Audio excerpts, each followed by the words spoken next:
என்ன என் ஹஸ்பண்டுக்கு கால் பண்ணிட்டே இருக்கேன், எடுக்க மாட்றாங்க. மறுபடியும் ட்ரை பண்ணுவோம். ஹலோ, அஸ்ஸலாமு அலைக்கும். வலைக்கும் சலாம். என்னங்க பண்ணிட்டு இருக்கீங்க? ஒர்க்கில் இருக்கம்மா. என்ன விஷயம், எதுவும் அர்ஜென்ட்டா? நம்ம பிள்ளைய இந்த வருஷம் ப்ரைவேட் ஸ்கூலில் தாங்க சேர்க்கணும். பக்கத்து வீட்டு பிள்ளைங்களெல்லாம் ப்ரைவேட் ஸ்கூலில் தான் சேர்த்துருக்காங்க. ஆனால் நீங்கள் தான் காசு இல்லைன்னு கவர்மெண்ட் ஸ்கூலில் சேர்க்க சொல்கிறீங்க.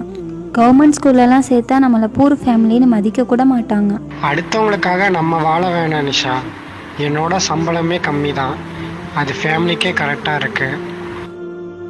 நீங்கள் இப்படியே தான் சொல்லுவீங்க. அப்படி என்னத்தை தான் செஞ்சிட்டீங்க? இப்போ நம்ம பிள்ளைக்கு கூட செய்ய யோசிக்கிறீங்க.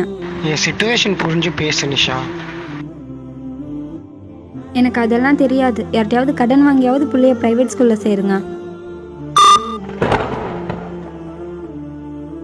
என்னப்பா இப்படி இருக்க?